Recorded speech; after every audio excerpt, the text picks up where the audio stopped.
Most professional wrestlers develop over time and become stronger performers, allowing them to be involved in bigger and better storylines, Kurt Angle in WWE being an example, but that's not the case with everybody.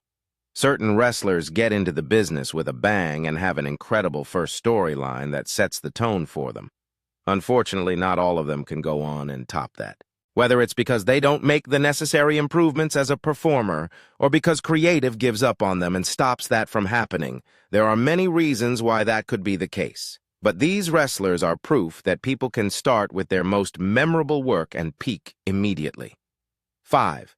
Paige made a splash with her debut.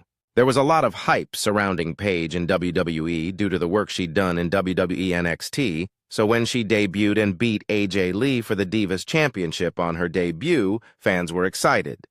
The two women had an on-and-off feud for almost a year after that point, and it produced a lot of great work for both of them. Unfortunately for Paige, after all that was said and done, she never quite reached the same level. The rise of the Four Horsewomen started to overshadow her as she dealt with personal demons and injuries that have taken huge chunks of time from her career. 4. Curtis Axel had a lot of early opportunities. After a stop-start run as Michael McGillicuddy, WWE opted to repackage him as Curtis Axel and immediately pushed the son of Mr. Perfect.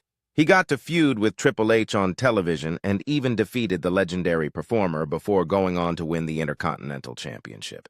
With Paul Heyman in his corner, it seemed like there was going to be no stopping Axel in the world of WWE. But the company had other plans, and he ended up dropping down the card.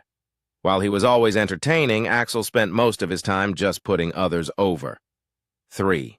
Carlito became the United States champion immediately.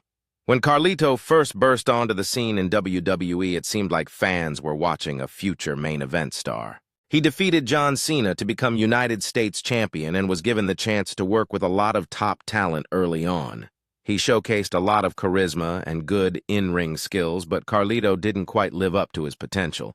While he's had a great career in wrestling, he certainly peaked at the start and then stuck to one level throughout the rest of his time. 2. Ted DiBiase Jr. never got better than his legacy run. Ted DiBiase Jr.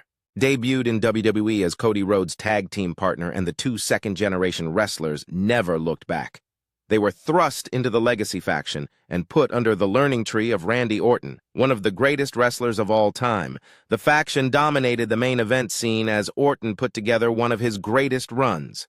It led to DiBiase Jr. getting a lot of opportunities, but while Rhodes went on to become a main event star, DiBiase Jr. went down a very different path. 1. Vladimir Kozlov was an immediate WWE title threat. Vladimir Kozlov fell into the typical role of a foreign heel in WWE, which led to the company pushing him as a monster that everyone should fear.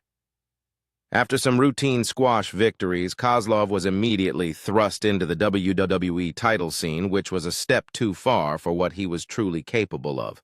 He feuded with the likes of Jeff Hardy and Triple H, supposedly being a threat to both because of how he'd been booked.